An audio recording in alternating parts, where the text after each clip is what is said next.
Oke.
Ya Mas, ya Mas, siap, siap. Nanti enaknya Mas puter aja mau jam berapa. Tinggal kita mulai aja Pak nanti kalau misalnya apa.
Oke, cek. Halo, kedengaran? Masuk, masuk, Mas, masuk, masuk.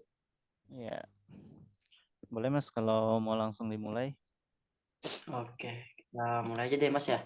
Ya, Baik.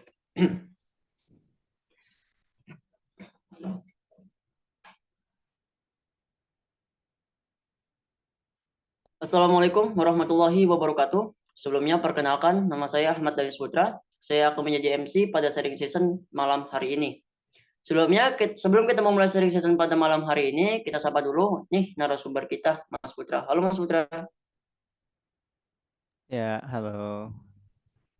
Mana kabarnya Mas sekarang Mas? Ya, alhamdulillah baik Mas. Baik ya, alhamdulillah. Gimana Mas nih materinya udah siap apa belum nih untuk disampaikan nih ke peserta semua? Insya Allah siap. Oke, baik Mas. Oke deh.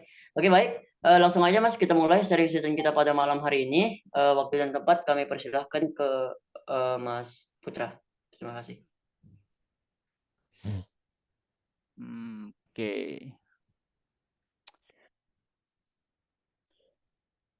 Baik teman-teman semuanya. Assalamualaikum warahmatullahi wabarakatuh. Selamat malam. Uh, Salam sejahtera untuk kita semuanya. Sebelumnya perkenalkan ya, nama saya Isradi Putra. Mungkin kalau biar lebih kenal gitu ya, teman-teman bisa lihat di LinkedIn untuk profil saya.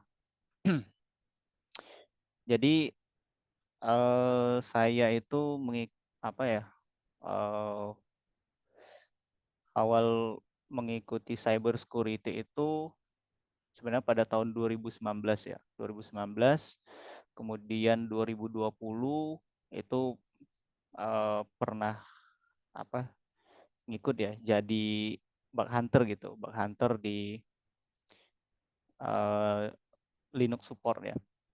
Mungkin dengan Mas Yajid yang ada di sini, Mas Rafli ya, kalau teman-teman ada kenal gitu. Ya, terus juga sebelumnya saya pernah ikut di sekolah hacker gitu ya. Sekolah hacker dan kemudian juga lebih spesifik lagi ya, lebih fokus mengambil kuliahnya di bidang IT dan uh, untuk di S2-nya itu di bidang cyber security dan forensik digital seperti itu.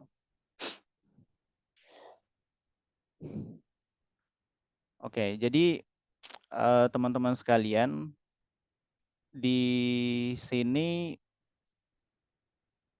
ada yang kuliah di jurusan cyber security atau di bidang IT?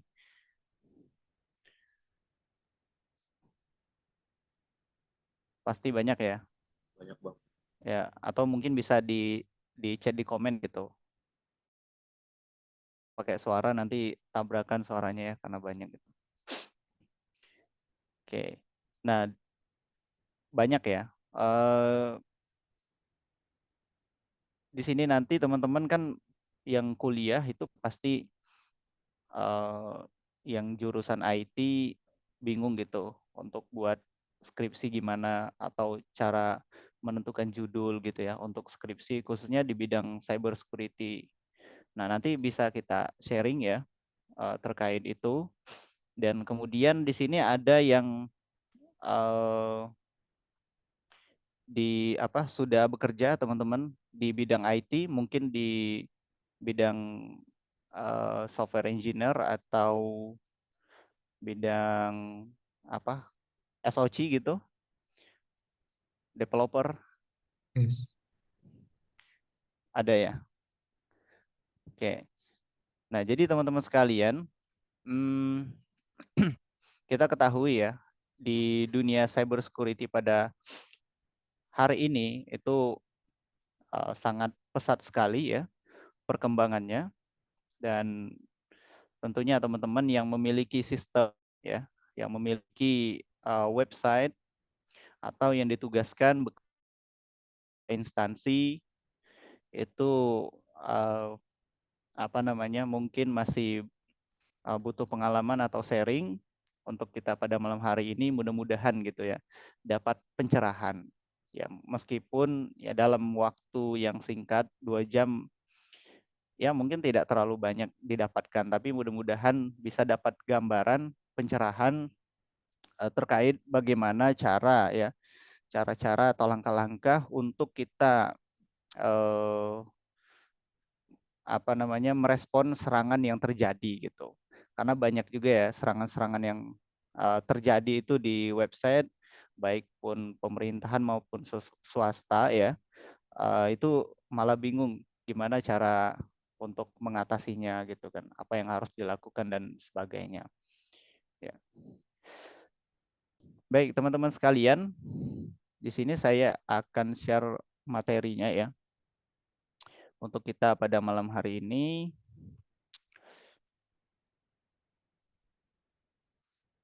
Ada hacker termuk ya. Nah, hacker termuk. Ya, jadi kalau pada malam hari ini teman-teman kita lebih ke ini ya, sebenarnya lebih ke sainsnya dari sisi penelitiannya seperti itu. Karena yang ingin saya bahas di sini, sharing dengan teman-teman adalah tesis saya yang berjudul Live Forensic untuk mengenali karakteristik serangan ya. Dan untuk penelitiannya itu di bidang file upload guna untuk meningkatkan keamanan pada web server seperti itu. Jadi kita langsung aja ya teman-teman untuk mulai. Nanti bisa kita diskusi kalau misalnya ada yang ditanyakan. Nah, jadi tesis saya ini latar belakangnya adalah berdasarkan data Badan Cyber Sandi Negara ya. Itu terdapat 330 aduan serangan cyber pada tahun 2021 ya, yang tersebar di berbagai sektor. Antara lainnya sektor infrastruktur informasi vital nasional, seperti misalnya rumah sakit atau juga sektor perbankan ya seperti itu. Dan kemudian ekonomi digital, pemerintahan pusat, pemerintahan daerah dan lain-lainnya. Ini data dari BSSN ya teman-teman. Nah, kemudian dari kita ketahui ya dari serangan yang semakin hari semakin tinggi gitu ya. Penyebabnya adalah terjadinya kejahatan di ruang cyber ini pada web server ini disebabkan oleh 2 faktor. Faktor yang pertama yaitu serangan dari hacker jahat gitu. Hacker ini ada yang baik juga ya. Nah, mungkin teman-teman di sini ya semuanya insya Allah adalah orang-orang yang baik dan akan menjadi hacker-hacker yang baik seperti itu. Jadi pertama adalah serangan dari hacker jahat yang mencoba untuk mendapatkan keuntungan sepihak yang menyebabkan kerugian dari pihak lainnya gitu. Ya. Kemudian faktor yang kedua adalah masih lemahnya sistem keamanan pada website yang memberikan peluang pada tindakan kejahatan. Nah, dalam teknik hacking di website ya, itu ada banyak cara. Salah satunya ialah dengan serangan file upload. Nah, berdasarkan laporan dari BSSN pada tahun 2021 ya, pada saat saya membuat tesis waktu itu, serangan file upload ini termasuk dalam 20 besar serangan yang sering dilaporkan pada aduan cyber. Nah, sedangkan kita ketahui bahaya dari serangan file upload ini, itu penyerang dapat mengambil alih sistem ya, kemudian juga penyerang dapat menyebarkan malware. Yang kita ketahui ya, malware sangat berbahaya sekali. Salah satunya adalah kemarin kita ketahui salah satu bank ya di Indonesia yang cukup terkenal terkena malware dienkripsi datanya dan tidak bisa melakukan transaksi gitu. Nah, mungkin teman-teman di sini ada yang menjadi korbannya juga gitu ya. Nah, itu salah satu bahaya dari serangan malware ini. Kemudian juga penyerang dapat mencuri data sensitif gitu. Nah, dalam mencegah serangan ini banyak cara ya, banyak teknik gitu untuk mencegahnya. Bisa dengan kita dari serangan ini kita untuk meningkatkan dari teknologi yang kita punya gitu. Atau juga bisa dilakukan vulnerability assessment ya, atau bisa juga dibilang dengan pentest ya. Nah, jadi pentest itu adalah dengan kita melakukan pengujian terkait aplikasi yang ada ya. Misalnya sebuah website kita uji, nah itu yang dinamakan penetration testing.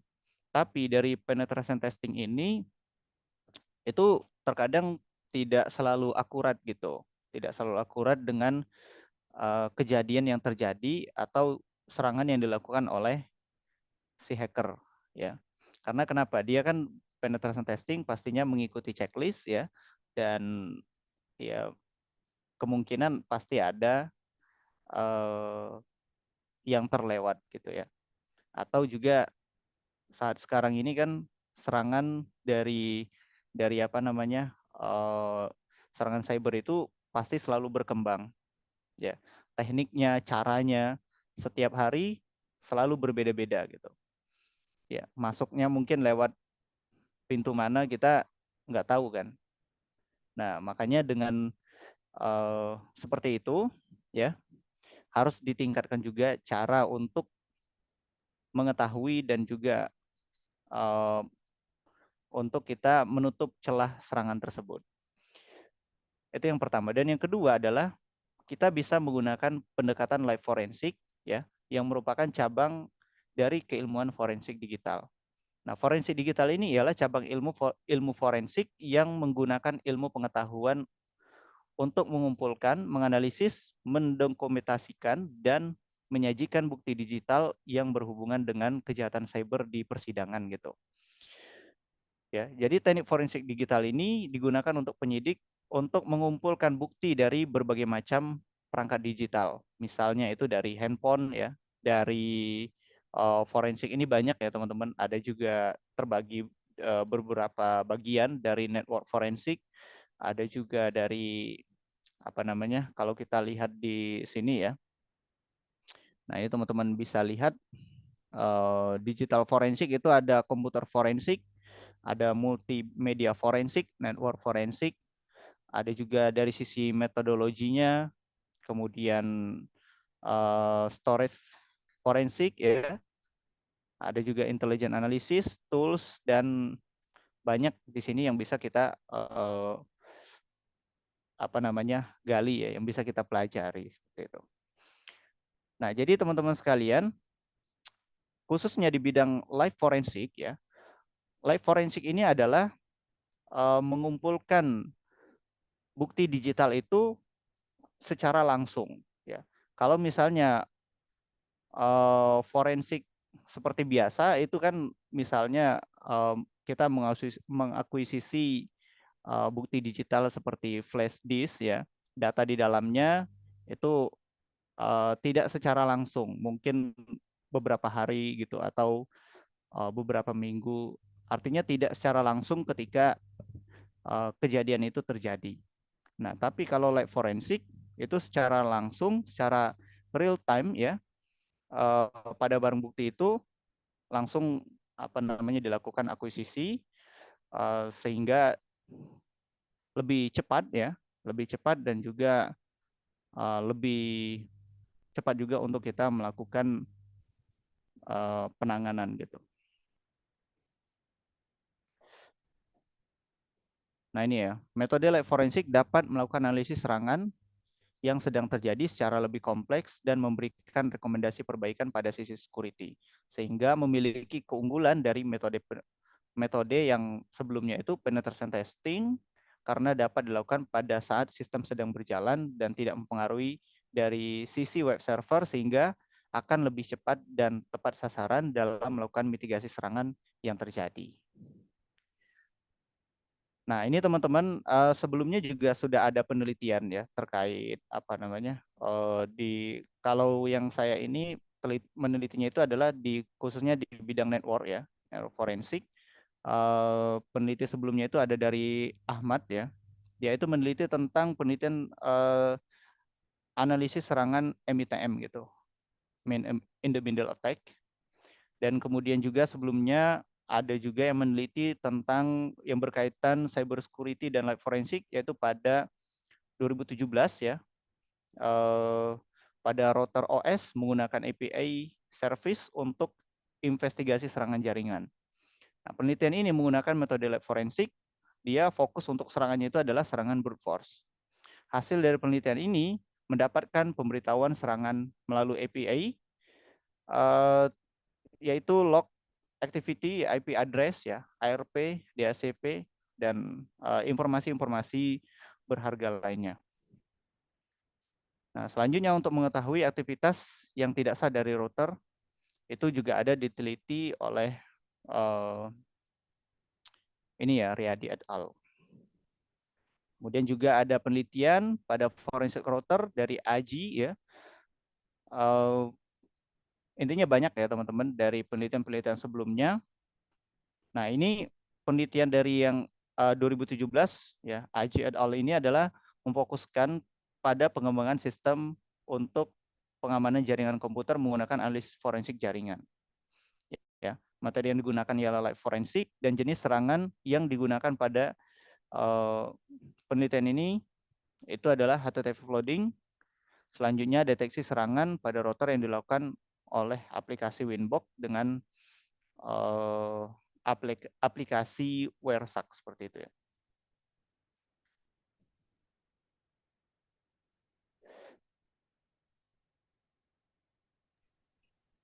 Ini Maaf Mas, iya gimana?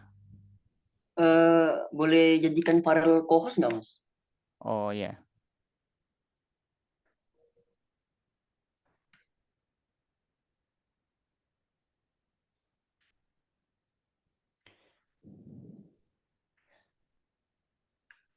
Nah, ini juga ada ya teman-teman, tahun 2021 serangan DDoS ya, denial of service dari Pradana et al. Intinya banyak ya dari penelitian-penelitian sebelumnya itu, dan benang merahnya adalah kita lihat dari penelitian-penelitian sebelumnya itu hanya fokus pada penanganan kasus forensik untuk mencari bukti digital gitu.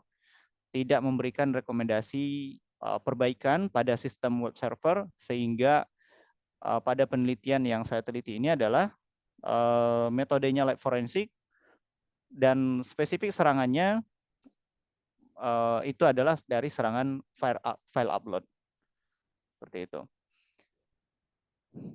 Nah, kita di sini ya tahapan penelitiannya itu studi pustaka, alat dan persiapan, simulasi serangan, monitor jaringan traffic pada router dan server, akuisisi data, analisis, lapor analisis, dan kesimpulan. Dan untuk simulasi serangannya, saya buat sederhana seperti ini ya. Sebenarnya ada yang lebih rumit lagi. Dan untuk di sini lebih simpelnya adalah penyerang ya. Dan ini adalah target server. Seperti itu. Dan di sini ada router, ada switch, ada komputer lain ya. Sini ada internet.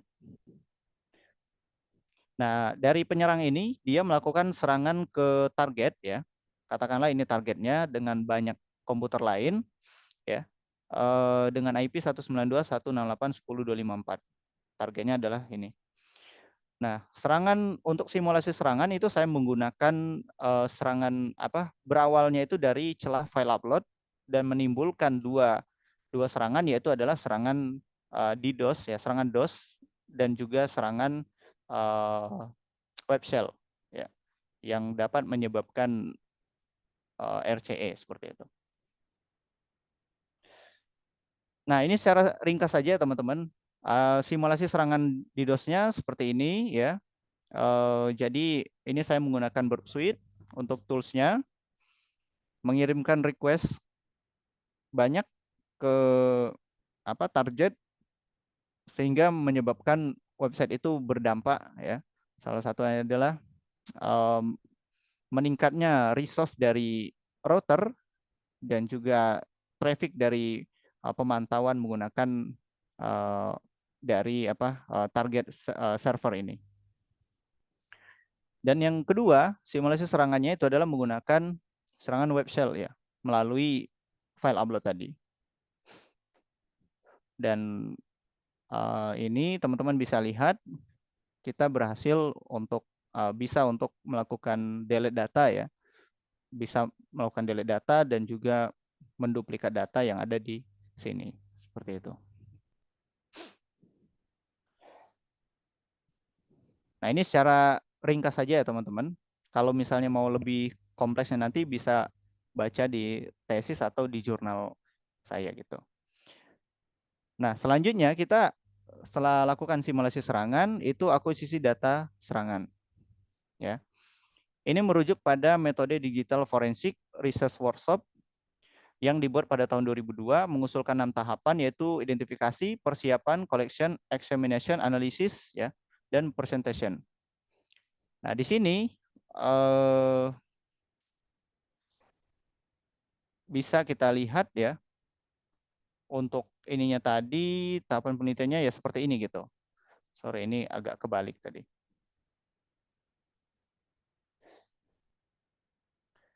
Nah, kemudian untuk tahapan akuisisi datanya, alurnya kita buat seperti ini. Yang pertama kita mengakses ya, kemudian kita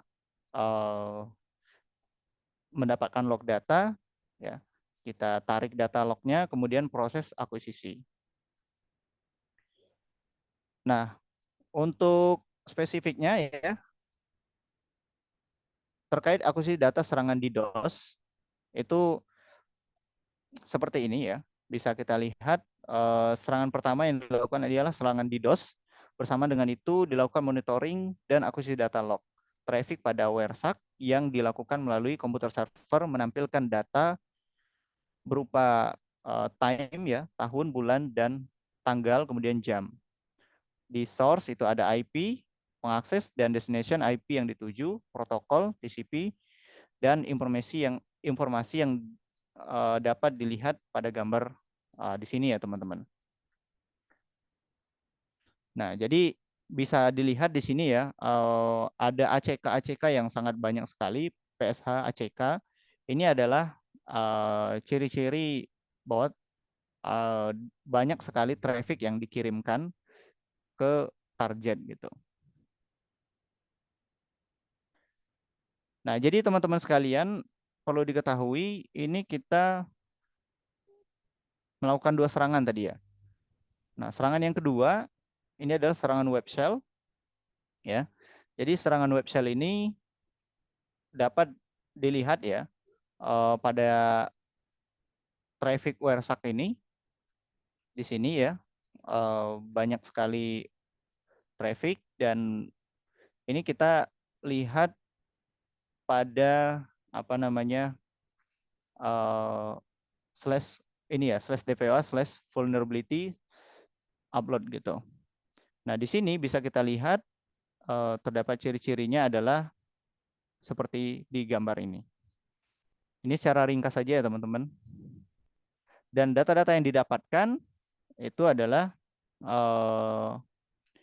ini ya, dari time-nya, kemudian source, IP pengakses, destination, dan lain sebagainya.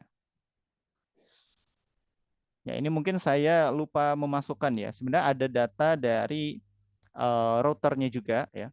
Ini sepertinya hanya dari ininya apa? Dari WireShark-nya, WireShark ya, serangan dari WireShark. Nah, kita kemudian masuk ke analisis forensik ya.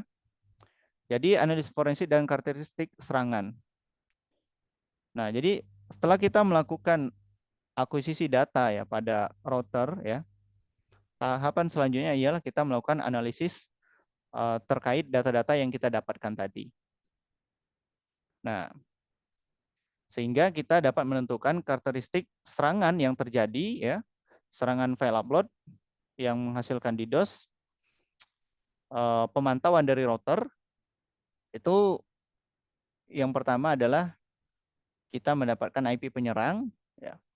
port 80 match penyerang seperti ini, IP korban, match korban, direktori serangan itu tidak diketahui ya, ekstensi file tidak diketahui, timestamp-nya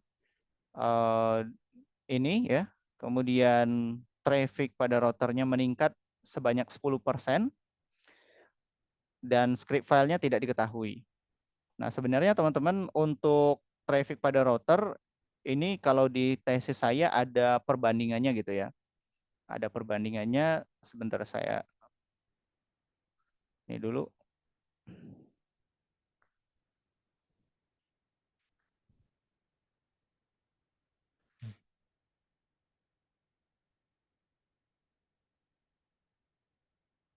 Belajar.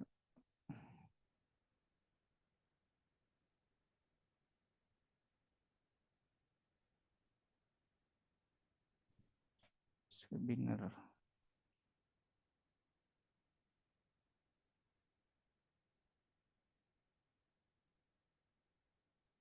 Nah, ini teman-teman bisa lihat untuk ininya lebih detailnya. Nah, ini kita ada perbandingan ya sebelumnya, sebelum dilakukan serangan router tersebut itu dia trafficnya rendah gitu ya. Nah, kemudian ketika kita lakukan serangan, ini ada terjadi peningkatan. Peningkatan apa dari load CPU-nya, kemudian CPU frekuensinya ya. Total memori yang digunakan itu ada terjadi pengaruh ya, terjadi peningkatan sehingga membuat websitenya menjadi lebih lambat untuk diakses.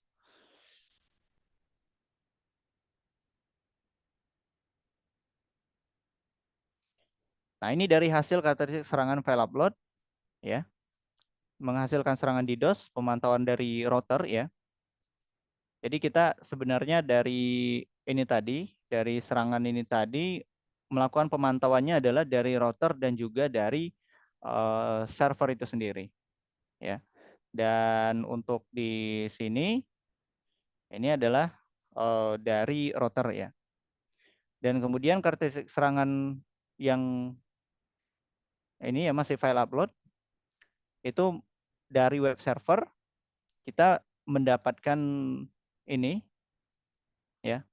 Dan perbedaannya adalah dari ini adalah direktori serangan, ekstensi file dan kemudian script file itu bisa kita temukan di sini. Ya, script filenya bisa kita ketahui ya. Ternyata penyerang ini menggunakan file apa untuk menyerang seperti itu. Dan kemudian juga ekstensi filenya kita juga tahu ya. Nah, data-data inilah yang akan kita gunakan untuk menyusun strategi ya agar penyerang ini tidak bisa melakukan serangan kembali. Ini juga ya serangan file upload yang menjadi serangan web shell, pemantauan dari router itu tidak ditemukan untuk direktori serangan, ekstensi filenya dan traffic pada router kemudian script file. Dan karakteristik serangan file upload yang menjadi web shell itu dari web server ini bisa ditemukan ya, bisa ditemukan semuanya ya dari IP penyerang, match penyerang, port yang dilalui oleh penyerang, IP korban ya dan seterusnya. Nah, di sini kita lakukan perbandingan ya, evaluasi perbandingan dan analisis dari analisis log router dan log WireShark ya. Dari dua ini tadi sehingga kita bandingkan di sini adalah untuk serangan DDoS itu berhasil didapatkan IP penyerang, kalau web shell juga berhasil didapatkan. Itu untuk log activity di Winbox gitu ya. Jadi kita menggunakan untuk di router menggunakan tools Winbox dan dari ininya servernya kita menggunakan pemantauannya adalah dengan menggunakan WireShark ya.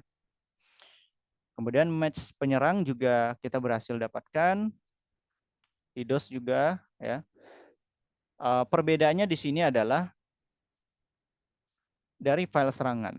Ya, file serangan itu tidak ditemukan untuk serangan DDoS, ya, di log activity winbox, dan kemudian web shell juga tidak ditemukan untuk di routernya, ya, di router atau kita menggunakan winbox seperti itu. Nah, kemudian kalau di server itu kita berhasil menemukan baik dari serangan DDoS maupun serangan web shell, ya.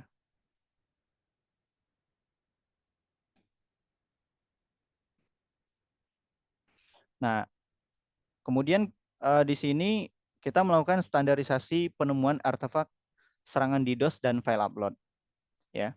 Jadi ada karakteristiknya di sini. Yang pertama itu direktori serangan biasanya menuju pada upload file, misalnya /www/file/upload, dan kemudian yang kedua ekstensi file berbentuk PHP, ya. Meskipun ada ya teman-teman berbentuk yang lainnya, tapi di penelitian ini, ya, khusus di penelitian ini dari jejak serangan yang kita temukan ini tadi, ekstensi file itu berbentuk PHP. Kemudian script file diawali dengan tanda seperti ini, ya, buka kurung, tanda tanya, PHP, dan diakhiri juga tanda tanya, tutup kurung, seperti itu. Kemudian traffic resource pada router itu meningkat. Kemudian traffic resource pada komputer server juga banyak, ya. Dan web server menjadi lebih lambat.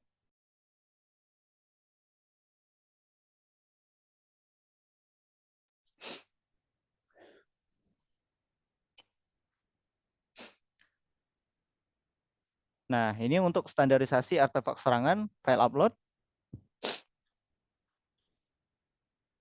Yang pertama adalah direktori serangan biasanya menuju pada upload file, ya, misalnya /www/file/upload. Kemudian ekstensi filenya ini juga berbentuk PHP, script filenya juga sama, ya, tadi, dan terdapat file script yang tidak dikenali di dalam server dengan ekstensi file PHP, gitu.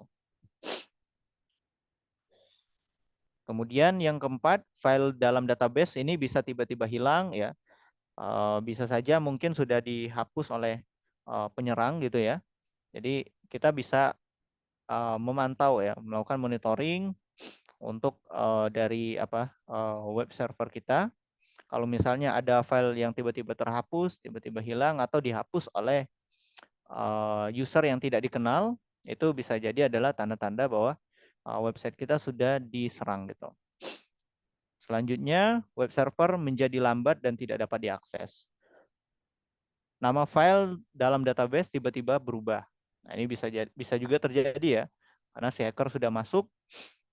Salah satunya itu adalah yang paling nyata, ya. Kalau kita mungkin mengetahuinya ketika sudah tampilan website kita sudah berubah, gitu, ya, sudah jadi link gacor, gitu, atau linknya websitenya ada tulisan website Anda dihack, gitu, by siapa, kan, seperti itu. Nah, ya, kalau sudah seperti itu, ya, artinya kita sudah terlambat, ya, maksudnya sudah bisa jadi itu penyerang memang udah lama melakukan hacking di website kita, dan kita baru saja mengetahuinya.